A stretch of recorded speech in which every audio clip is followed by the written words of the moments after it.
So we have seen an example of proving a language is not regular through the pumping lemma theorem. And if the language is not regular, so the language is what actually we call context-free language. So if it is context-free language, it must follow some grammar, and that grammar is basically what we call context-free grammar. So we will start introducing context-free grammar from now. The first question will come. First of all, if you remember this particular Venn diagram about the grammars, you see this particular part we have already covered, the regular grammar part and their corresponding machine also. And now we are going to enter the language or the grammar which is beyond this regular grammar part, that is what we call context free grammar. So we are now standing on this second inner circle of the automata theory. So the first question that will come, that what is context free grammar? Let's recap the previous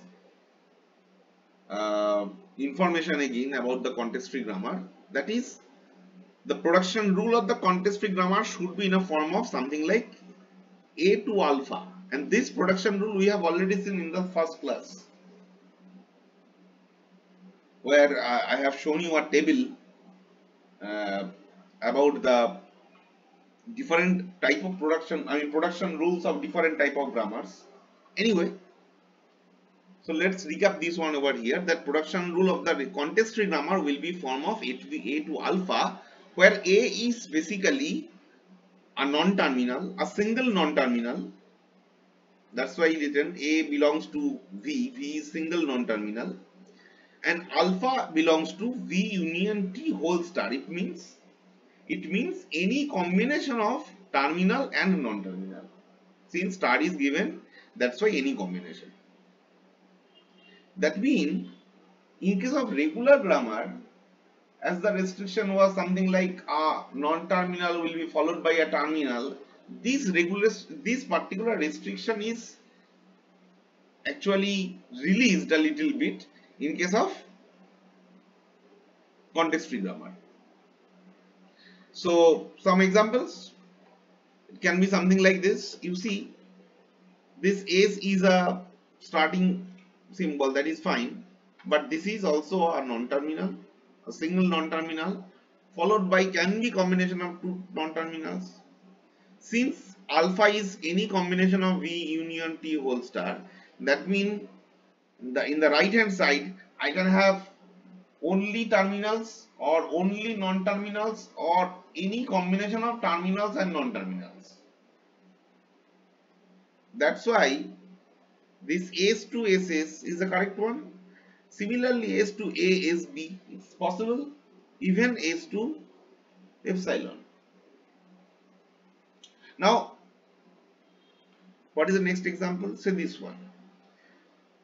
If you closely watch this particular regular expression, this particular production rule, you will say that this production rule is a production rule of regular grammar. But if you closely watch the Venn diagram, you see this regular grammar Venn diagram present is within the circle of CFG. That means all the grammars which is a regular grammar, if you take a point somewhere over here, this point is present within the smallest circle. Also it is present within the second smallest circle. So that means if this point is presenting some production rule or maybe some grammar which is a regular grammar because it is within this inner circle, but this is also a context free grammar. But if I consider another point, say this one, you see this point is present within the second inner circle but not the first inner circle. That means the grammar or the production rule that is being presented by this point is a context free, is under context free grammar, but does not guarantee that it will be under in the regular grammar also. That means all the grammar which is a regular grammar is also a context free grammar, but the grammar, I mean, which is a context free grammar does not mean that will be regular also. And the same situation is reflected over here, that this is a point, say this is the point that we just discussed present in the second circle, second inner circle. This particular production rule is a valid production rule with respect to context free grammar, but this is not a valid production rule with respect to regular grammar. But this particular production rule is valid for regular grammar as well as context free grammar, because a non-terminal followed by a terminal is under any combination of terminal and non-terminal. You cannot restrict that, right? Even a single terminal is also belongs to this V union D whole star. Okay. Next one, it can be something like this also, you see. And I hope you can understand that what are the different possibilities. But is this correct? I will say this is wrong. Why it is wrong? Not because of the right hand side, but because of the left hand side. Because left hand side say I mean, we have seen in case of regular grammar also and in case of context free grammar also, the left hand side belongs to only one non-terminal, not two non-terminals. That is why all these production rules was correct with respect to context free grammar, but this production rule is wrong. So now let's see some other terminology regarding this context free grammar. The next one will come, that is derivation tree and parsing. So naturally question comes that what is this? So always remember, the derivation tree is a sequence of production rule and is used to get input string through this production rules. What does it mean? It means, as I told you, that ultimately everything that we are learning over here is actually present within somewhere in compiler. We have seen in the first class. So from the compiler point of view, if you think that for example, compiler of C. The compiler of C contains the grammar of the C language in form of production rules, and we write program, and the program is the input to the compiler as a string, and the first job of the compiler is to verify that whether my program is correct or not syntactically. Syntactically correct means, syntactically correct in a language of automata theory, we can say that whether the program is in the language or not, or whether the string is in the language or not. As simple as that. That means the compiler is checking whether a string is in the language or not. And to do this, the compiler has only the set of production rules in its hand. And with this set of production rules, somehow the compiler is able to find whether the string is correct or not. How to do this? I mean, what I mean to say, that if the string is correct, I mean the program or string, whatever you can say, actually I'm considering assuming a string because the compiler see a program as a string, so that's why I'm saying it's string. So if the string is really correct syntactically, that means that string should be generated, possible to generate with the help of some amount of production rules present in the grammar. So that means there are two things a compiler has to realize or evaluate. That is, what are the production rules that is required to uh, to generate that particular string, and what is the order of using the production rules so that the strings can be generated. It's not something like if you have say a grammar of having say 10 production rules, maybe it's possible, obviously somehow maybe it's possible that with say 5 production rules you can generate say string 1. With some another set of 5 production rules you can generate say string 2. Both are in the language. It's not that always 10 production rules will be required. First point. Second point is that when you are generating this string 1, you are using the production rules in some order. But that does not mean for generating string 2, the same order of production rules will be required. Maybe some other order. So that means the number of the set of the production rules that is required and what will be the order of using the production rules, these two things a compiler has to realize. And how it can do this? It is actually done through the form of this derivation tree and parsing. And actually, I mean, in some sense we call it parsing. So that's why there is a very important part in the compiler. You will in the compiler part and in the compiler lecture you will see it's much better way, that is about the parsing.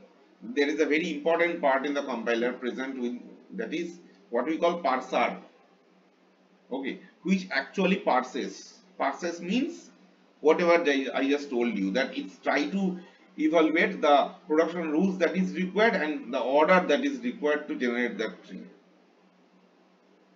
And this is the what actually derivation tree says, that you see derivation is a sequence of production rules, that is the order. It is used to get the input string through this production rules. Just what I have said. Now there are two type of actually derivation tree possible with respect to context free grammar. One we call rightmost derivation and one we call leftmost derivation. So we will very soon we will realize this rightmost and leftmost derivation. But so we have a suppose example something like this, that this is a valid production rule of a context free grammar, right? Now you see a production derivation tree looks something like this. You see it's not rightmost derivation or leftmost derivation. Rightmost and leftmost derivation we will see very soon. But this is what you can say a derivation tree, which reflects how you can generate a string from the production rules in some particular order. What I mean, you see, we started from S because S is the start symbol. This S is the start symbol. So we started from S, right? Now, from this S, first we have done S to SS. This production rule I have used first. That's why S to SS. Then this S has been used again S to SS. But that does not mean right side S is in the same way. The right side S has actually used, for the right side actually we have used S to ASB, this production rule. Since for actually you see this is not only one production rule, remember very careful. There are 3 production rules present in this line. Since for all the production rules the LHS is same, that's why I kept them by a or sign. You can also write them separately, something like S to SS, then again S to ASB, then again S to epsilon. So writing these 3 individually is same as writing in only one line. So this S to ASB production rules has been used in the right hand side, you see, but in the left hand side S to SS has been used. So it depends that in which order of A and B we need to generate. Now you see some A's we have kept them as epsilon. So what are the strings present over here? this is A, then epsilon. Epsilon doesn't have any physical significance with respect to the string, so you can ignore this epsilon for a moment. So that means A, B, then again epsilon, forget about this, then again A, then B. Something like this, right? That means it is generating a string something like A, B, A, B.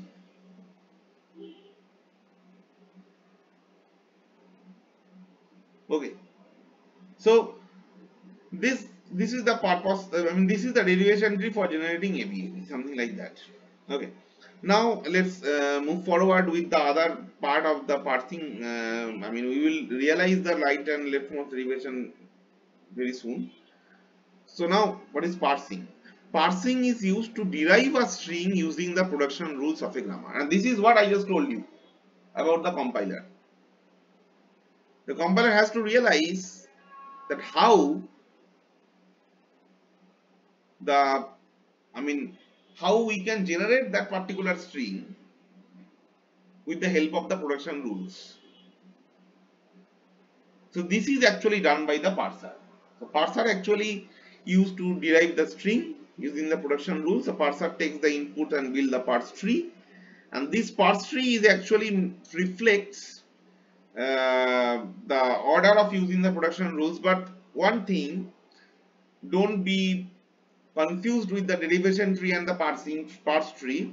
Actually the derivation tree and the parse tree is same. What is the difference? With respect to, you know, if you think uh, designing the tree from the root to the leaf node, it's actually what we call derivation.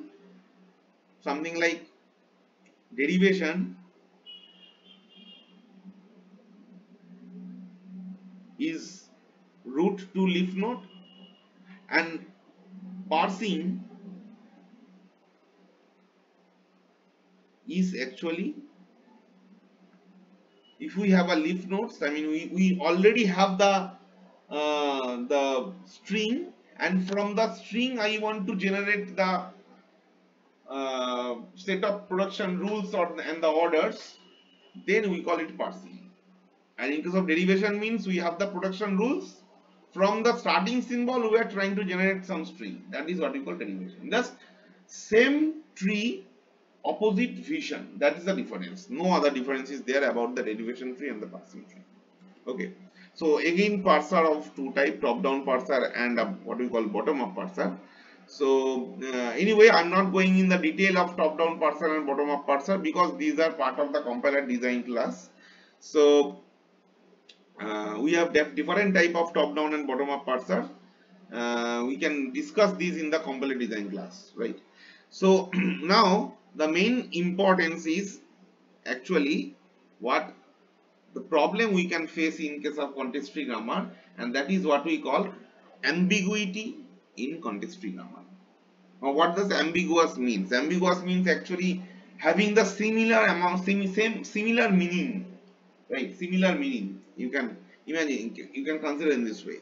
So with respect to automata theory, this ambiguity means actually you have the same derivation, different derivation tree for the same string. You see, if S is a string can be derived by two different derivation tree, we consider the grammar as an ambiguous grammar. So two different derivation tree means the architecture of the derivation tree will be totally different, but ultimately you will able to find out the same string as an output. So what is an example? Let's see. So again I am taking this one, this same production rule we have taken, and you see, if you consider to generate a string AB as we have seen in the last slide, we have seen that we can have a tree something like this, right? You can have a tree something like this. The right side is S to ASB, left side is S to SS, and so on. We can have another approach also we can just take the opposite situation, that right side I am taking as S2SS and S2ASB, and you see this tree and left and right tree, both tree are generating the same string, that is ABAB, as simple as that. But with respect to architecture or the architecture of the tree, they are not same, right? So I have two different derivation tree, at least more than one derivation tree for generating same string, and this is what we call the ambiguity. And that's why the grammar is actually called the ambiguous grammar. Okay, ambiguous grammar. If the grammar is an ambiguous grammar, then the production rules, using the production rules, we can generate two different tree which can produce same string. Okay. Now question is that why we are talking about this ambiguity? Why? The reason is that a compiler doesn't accept any ambiguous grammar. Naturally question will come that why a compiler doesn't accept an ambiguous grammar. So let's take an example. Let's try to realize from an example. So suppose I have a production rule something like this, set of production rules something like this, and what particular this production rule is doing, please take this production rules. There are 5, 1, 2, 3, 4, 5 production rules. Okay, don't think there have only one production rule. First production rule is S to S plus S, second is S to S into S, third is S to small a, second is S to small b, fifth is S to small c. So now my question is that what these production rules are actually generating. These production rules are generating all possible mathematical equation having plus and multiplication, addition and multiplication, with 3 different you can say values. It can be a plus b plus c, can be a into b into c, can be not 3 values, any length. There is no restriction of the length also. It can generate, say for example, a plus b plus c plus a plus b. It can generate a plus b into c plus a into c plus b, and so on. So it can generate any combination of this mathematical equation. Okay, if you try to find out different type of mathematical equation, you can just take arbitrarily any production rule in any side of the derivation tree and try to find out a new tree. You will find a new equation. Okay, so now suppose I want to find out a problem of this one, that what is the value of a plus b into c when value of a is 1, b is 2, c is 3. Naturally, first we have to find out that what is the derivation tree of this. You see, if we have a derivation tree something like this, if we use s to s plus s first, this one, then s to s star is in the right hand side, and this s to small a, s to small b, then s to small c. I can generate this one. You see, b into c, then a plus, right? A plus b into c. But I can have one more derivation tree generating the same thing, where the first one in the I started from s to s into s. On the left s I have actually derived as s plus s, and ultimately this one is b, this one is c, and this one is a. So that means b plus c into a. So basically I'm sorry, I had a mistake, I think. Yes, it should not be, it should be, actually, it should be A, right? Yes, it should be A, it should be B, and it should be C. Like A plus B into C, right? So now question will come that what is the problem we can face over here? Here, to realize the problem, you have to realize how a parsing is done in a very nutshell way, a very small way. Just for time being, can you can try to realize the way of parsing in the way that I am showing you.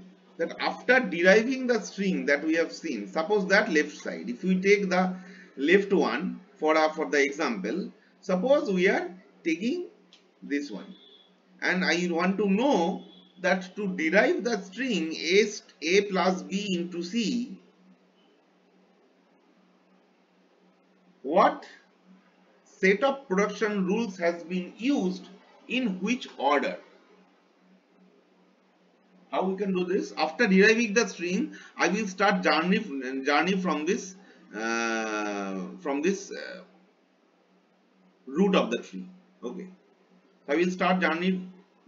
I will start to the left hand side first, and I will go downwards until I visit a leaf node. I will not stop here. I will keep on going keep on going down, and when I will find there is a terminal, I will start going back in this direction. Okay, in this direction. And why I am going back? Because the terminal is followed by some non-terminal, obviously, in the non-leaf part. So whatever non-terminal I will get, that is, we can express something like, I can in a language we can say that A is reduced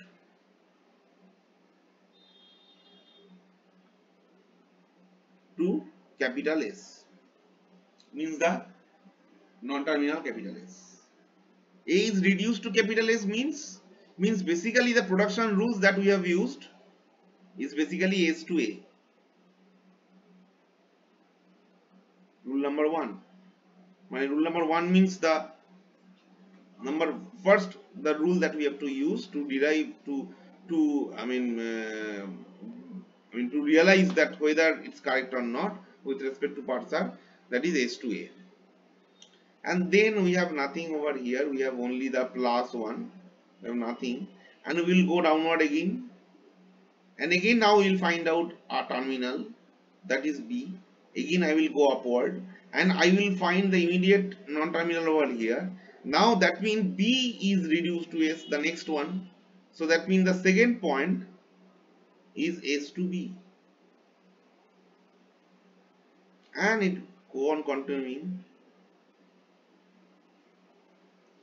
So again now C to S. So that means the third point, the third one that we have to use is S to C. And then you see, when I reached here, now I can reduce this S to S. The reason is that until you complete left and right side both, you cannot compute something on the root. Since when I visited this S, left one S of the root, I have not since visited this S, that's why I have not computed the root one. It's not possible to compute, right? So as the left one of this, as this S, left one and right one, both has been reduced by this S to B and S to C. Now I can compute this one, this root. How, what production rule we will use? Basically we will use the production rule. S to S into S.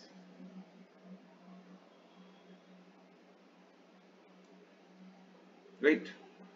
We can easily find that is basically S into S, and we will go upward, and then when I will reach to root, now it will get computed. That is the fifth one. The order of the production rules that is used is now S to S plus S. So this is the order of the production rules that is required to compute the value of this string A plus B into C, with considering this is the correct derivation tree. Now you see, if this is the order,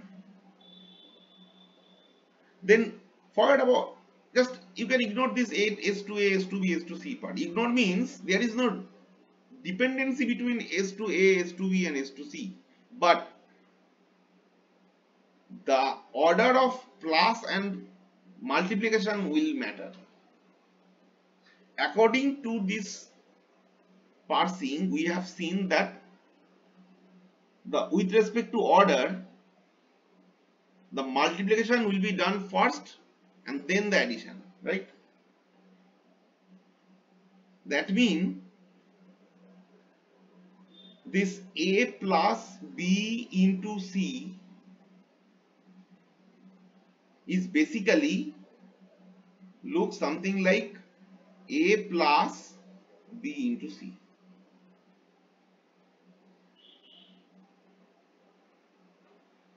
Right? A plus B into C. Because multiplication will be done first. Now this is correct. So that means it will generate the value with this value A, B, A equal to 1, B equal to 2, C equal to 3. It will generate basically 2 into 3, 6, then plus 1, that is equal to 7. But if you take this particular rightmost derivation tree and do the same thing, you see if you start here, and ultimately we will start and going in this side. So that means here the order is what? Here the order is, say, let's write the order over here. Order is S to A first, right? We have seen. Then in a similar way, S to B, second one. Now since this one is computed, this one is reduced, both has been reduced. So when I will come here, I can compute this one. So that means the third order will be what? S to S plus S. You see the order has been changed due to the difference between the derivation tree. The order of the production rule is being changed. If you compare with this one, then nothing to do and come here and this. So I can reduce up to this. So that means fourth is S to C,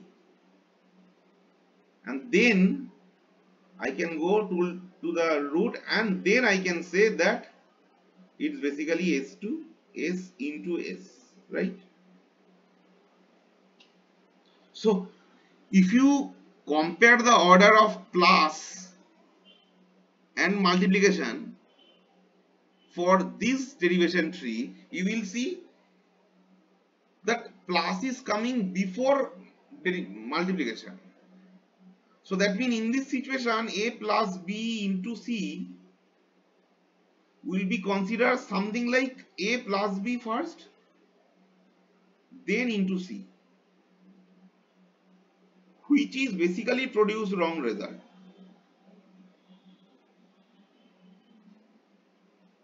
Right? That's why if the compiler get an ambiguous grammar, then it is not possible to understand for the compiler to realize that what is the correct derivation tree. And that is why compiler don't accept any ambiguous grammar. So here the result will be basically 9, which is wrong. And this is the reason why compiler don't accept ambiguous grammar.